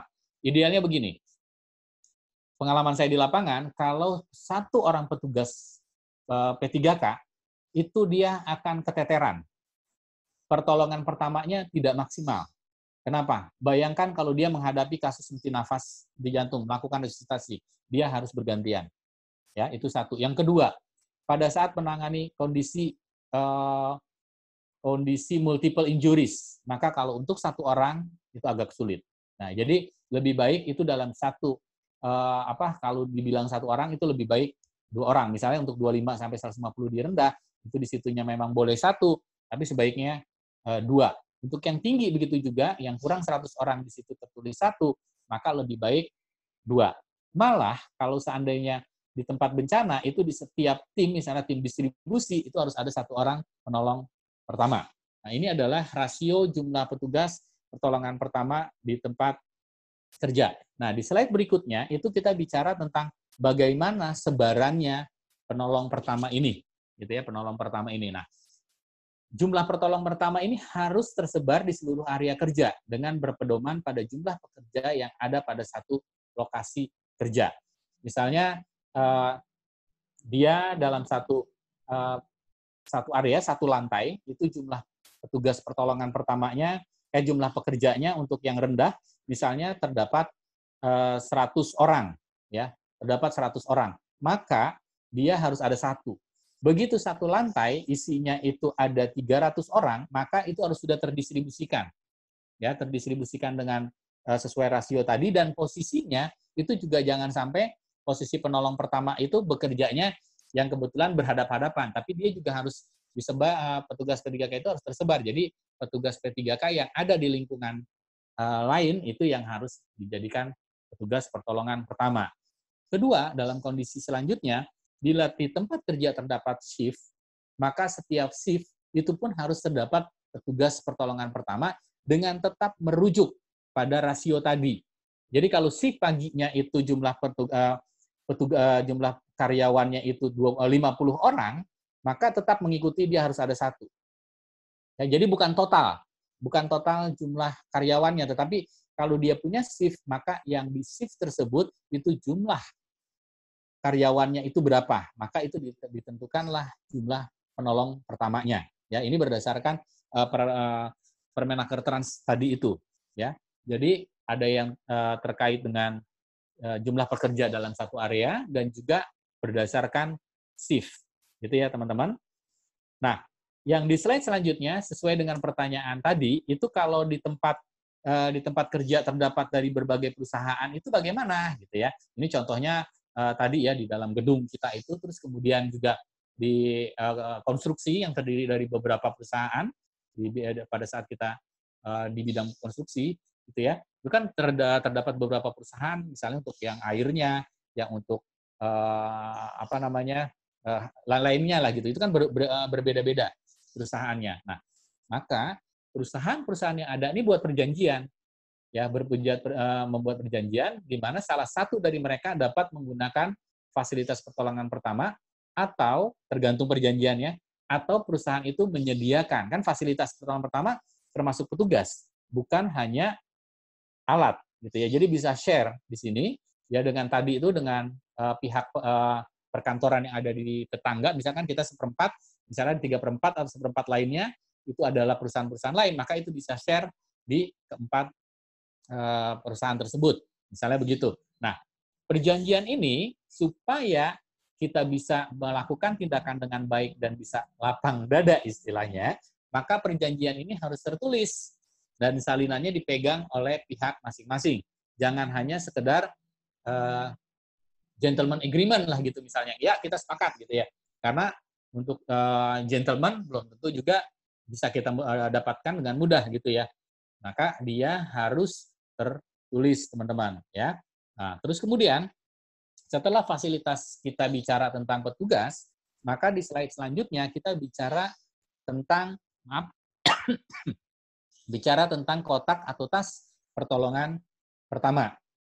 Nah, di sini itu juga ada rasio yang dari Permenaker Trans, itu tergantung dari jumlah tenaga kerjanya juga. Jadi mirip dengan tadi petugas P3K, untuk tas pertolongan pertama ini juga terkait dengan jumlah tenaga kerja. Misalnya, tenaga kerja yang kurang dari 25 orang itu harus menyediakan satu kotak P3K atau satu tas P3K, tipenya itu tipe A. Nah, nanti kita lihat tipe A, tipe B, tipe C-nya itu apa, gitu ya. Jadi dia harus ada. Terus kemudian untuk pekerja yang jumlahnya 26 sampai 50 orang, itu tipe kotak P3K-nya itu bisa A atau B. Ya, kalau kita memilih tipenya B, maka cukup satu kotak. Tetapi kalau kita memilihnya kotak tipe A, maka kita perlu menyiapkan 2 kotak tipe A atau 2 tas tipe A. Itu panduannya. Kemudian pada pekerja yang 51 orang sampai 100 orang, itu tipe kotak P3K-nya itu bisa tipe C atau tipe B atau tipe A. Kalau kita memilih tipe C, maka itu cukup satu kotak tipe C. Kalau kita memilihnya kotak tipe B, maka 2 kotak tipe B. Kalau kita memilihnya kotak tipe A, maka kita menyiapkan 4 kotak tipe A. Atau kombinasi gitu ya. 1 kotak yang tipe B, 2 kotak yang tipe A. Itu juga bisa untuk pekerja yang jumlahnya 51 sampai 100 orang. Kemudian setiap 100 orang pekerja, maka juga harus tersedia kotak P3K-nya itu tipe C, tipe B, atau tipe A. Ya, kalau dia tipe C, maka per 100 pekerja itu 1 kotak C. Ya, atau 2 kotak B per 100 pekerja, atau 4 kotak A, atau kombinasi 1 kotak B dan 2 kotak A.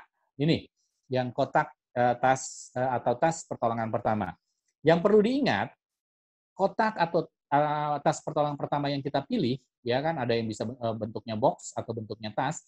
Yang kita pilih adalah kotak atau tas P3K yang bisa kita bawa. Maaf, yang bisa kita bawa menuju ke tempat orang yang membutuhkan pertolongan pertama. Jadi bukan kotak P3K yang ditempel di dinding, yang tidak bisa bergerak. Tetapi dia harus kotak atau tas P3K yang bisa dibawa ke tempat di mana dibutuhkan. Jadi kalau seandainya dia kotaknya itu permanen di dinding, logikanya aja berarti yang sakit itu dibawa ke situ, atau isinya yang kita bawa yang menyebabkan nanti alat-alat itu bisa tercecer di jalan. Nah, jadi itu teman-teman, jangan lupa kita siapkan tas atau kotaknya itu adalah tas yang bisa kita tenteng, bisa kita bawa ke tempat kejadian kecelakaan. Nah, slide selanjutnya itu kita bicara tentang daftar tas kotak P3K.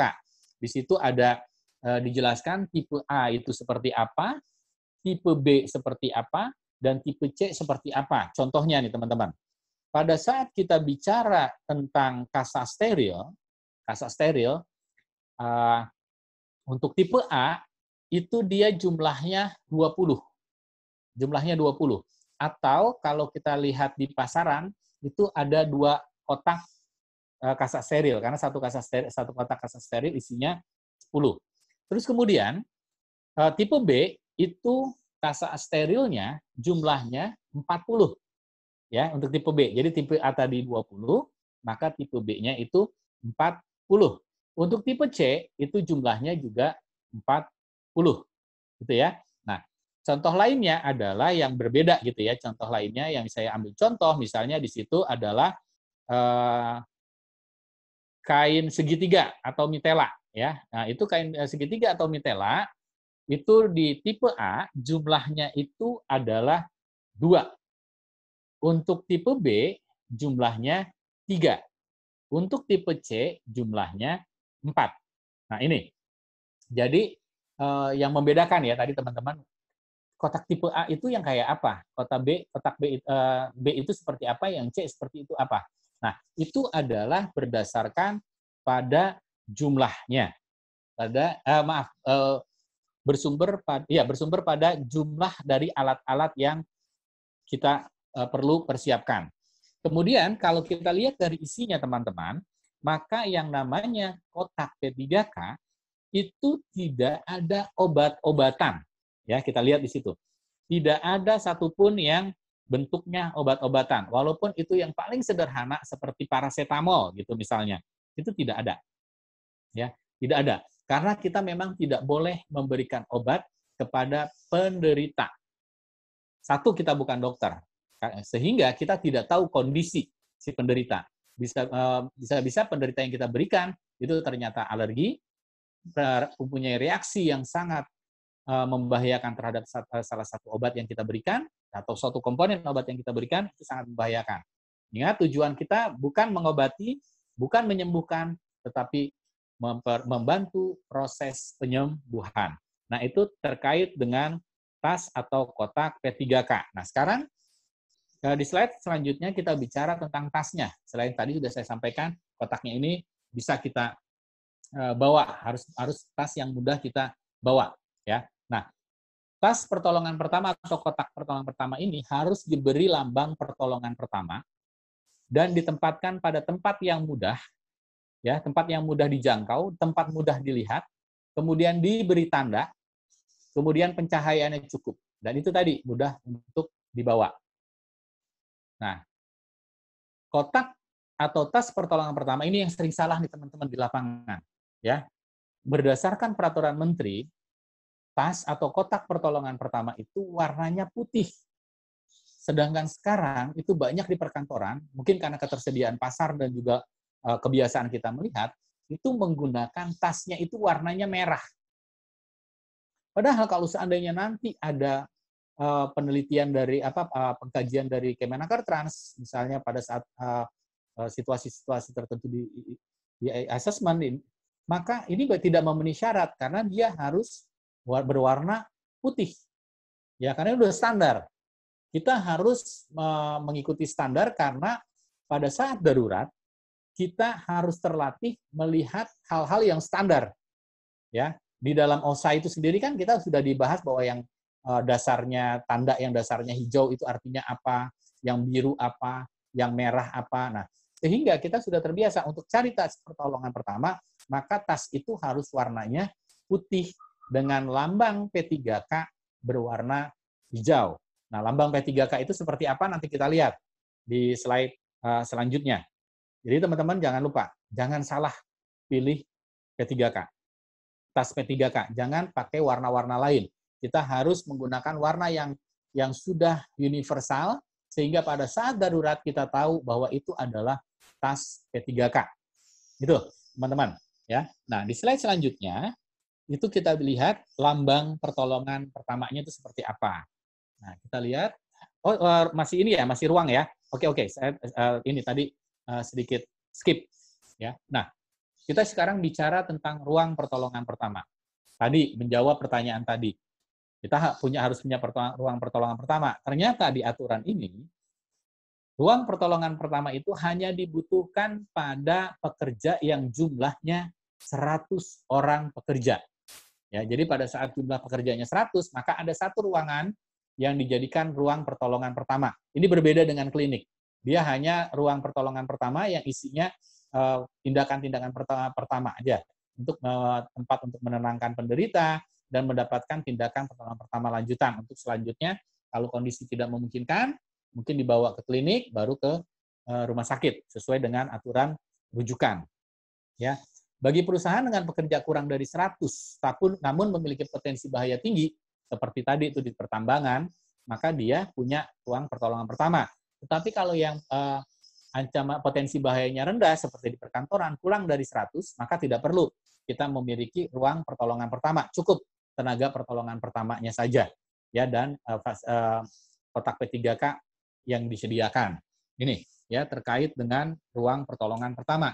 Kenapa kita dibatasi? Ya, logikanya adalah karena ada persyaratan yang belum tentu perusahaan-perusahaan kecil yang jumlahnya di bawah 100 itu mampu, dan juga belum tentu kondisi-kondisi pertolongan pertama itu membutuhkan ruang pertolongan pertama. Nah, persyaratan ruang pertolongan pertama diantaranya itu bisa kita lihat di slide berikut ini. Ya, di slide berikutnya itu ada beberapa terkait dengan lokasi, terkait dengan luas minimal. Nah, itu tadi kita menyewa ruangannya kecil, luas minimalnya ada, nah habislah ruangan kita. Jadi kantornya misalnya kantor A, itu jadinya nanti jadi klinik, bener tadi gitu ya. Nah, terus kemudian bersih, kemudian diberi tanda pertolongan pertama, nanti kita lihat lambang-lambang pertolongan pertamanya apa, terus kemudian ada fasilitas wastafel, bayangkan, ruang kantor kita kecil, harus ada wastafel, harus ada ruang tunggu, dan ada ruang untuk penyimpanan peralatan-peralatan darurat. Nah, ya, jadi persyaratan ini harus dipenuhi oleh perusahaan-perusahaan yang memenuhi syarat tadi, yang kantornya, perusahaan di kantor, pekerja di kantornya itu lebih dari 100, dan juga atau kurang dari 100, tapi potensi bahayanya itu cukup tinggi. Nah, karena waktu, maka kita langsung lanjut ke lambang pertolongan pertama atau simbol pertolongan pertama di tempat kerja.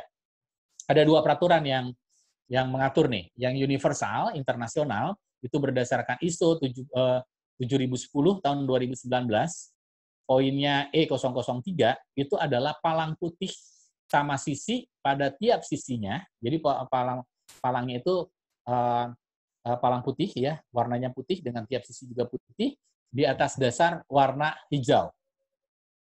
Kemudian berdasar Permenaker juga begitu, lambangnya warnanya putih, juga di atas dasar warna hijau.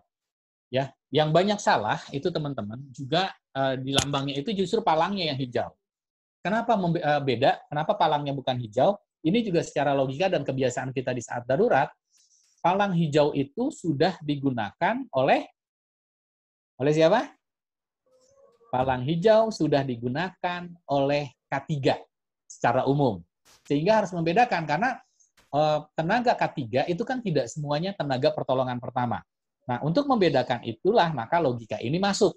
Gitu ya, palangnya putih, dasarnya hijau. Gitu teman-teman, jangan salah nih lambangnya. Lambangnya adalah palang putih di atas dasar warna hijau. Nah, di slide selanjutnya itu ada beberapa contoh yang terkait dengan simbol pertolongan pertama. Ya, yang pertama itu kotak P3K-nya. Jadi di atas lambang palang putih di atas dasar hijau itu ada tulisan di situ kotak P3K atau first aid kit, ya. Nah, ada juga yang tulisan first aid kit-nya itu atau kotak P3K-nya itu warna putih dan dasarnya hijau. Nah, kalau yang itu tidak begitu mengikat, karena yang mengikat itu adalah lambang P3K-nya.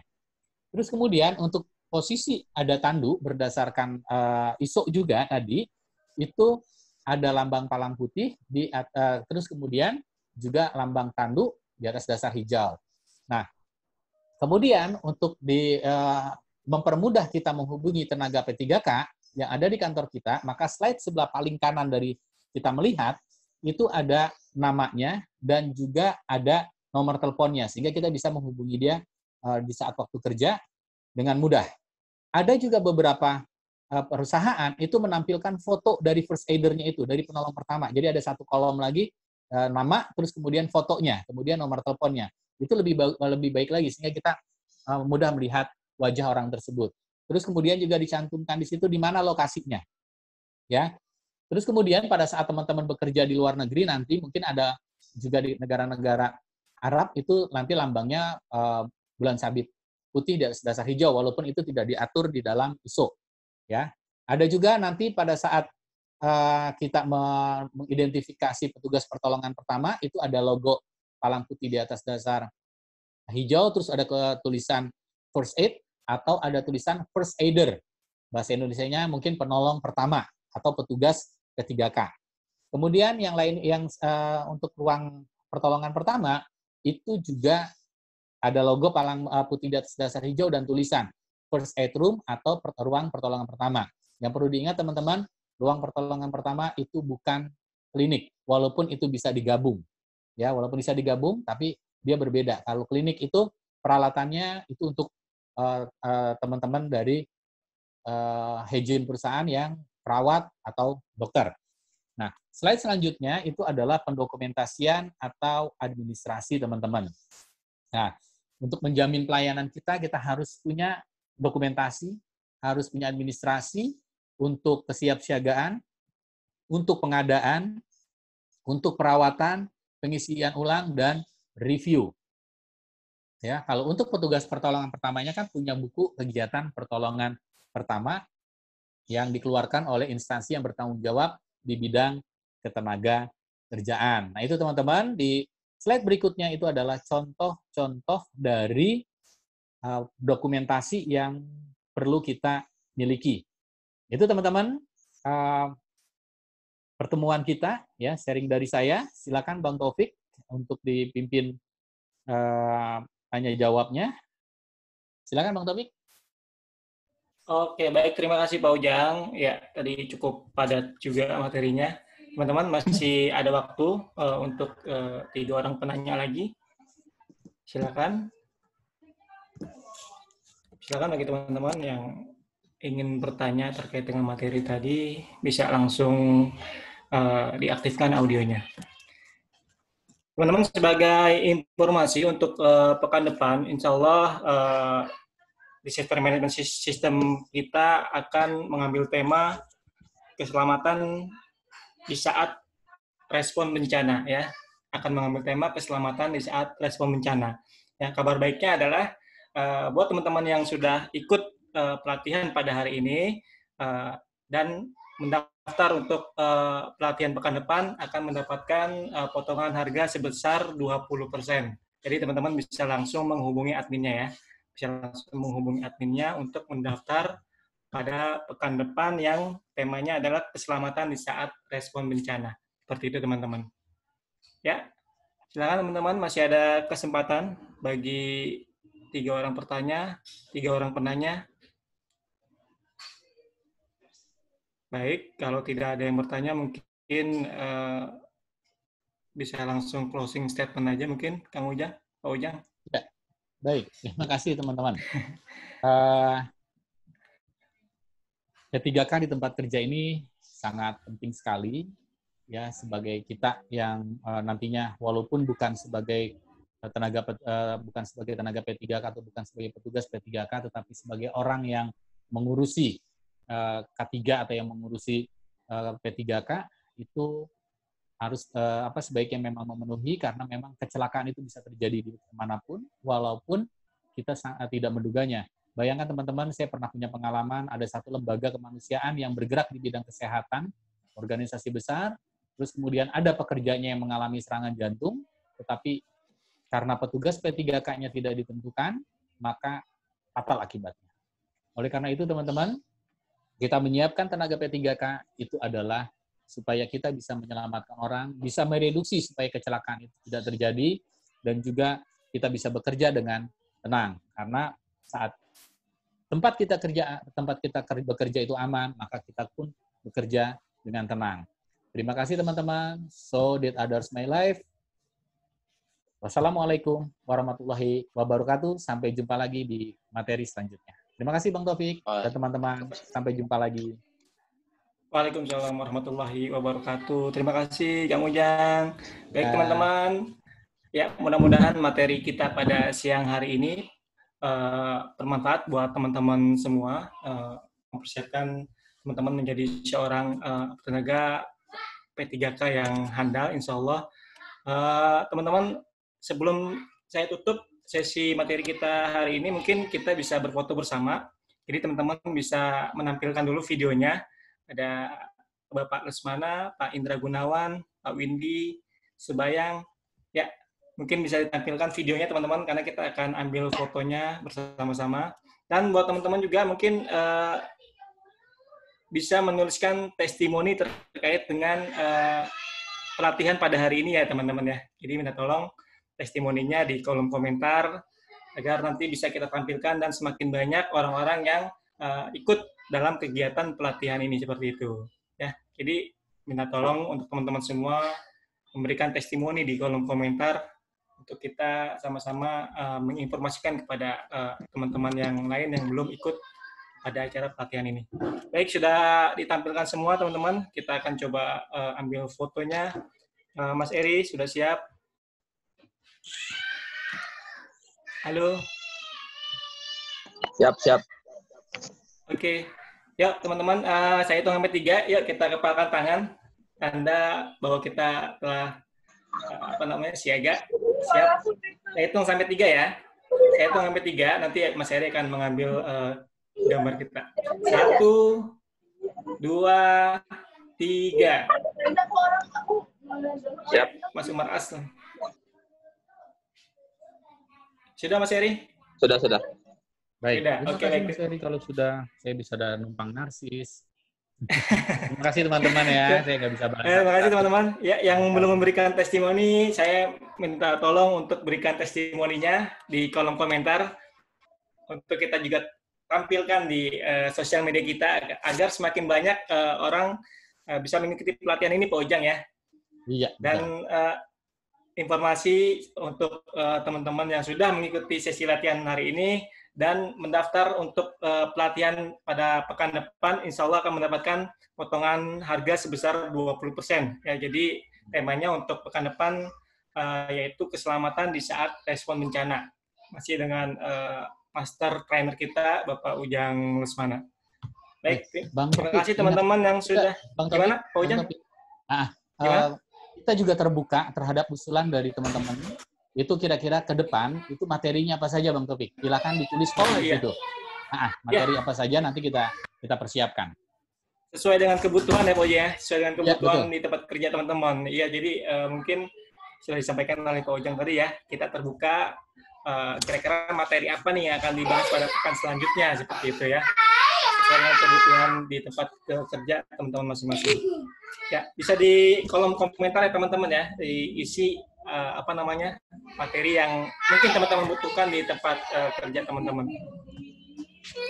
Baik teman-teman, saya tutup pelatihan pada siang hari ini ya. Saya terima kasih Pak Ujang atas ilmu dan sharingnya. Terima kasih buat teman-teman semua.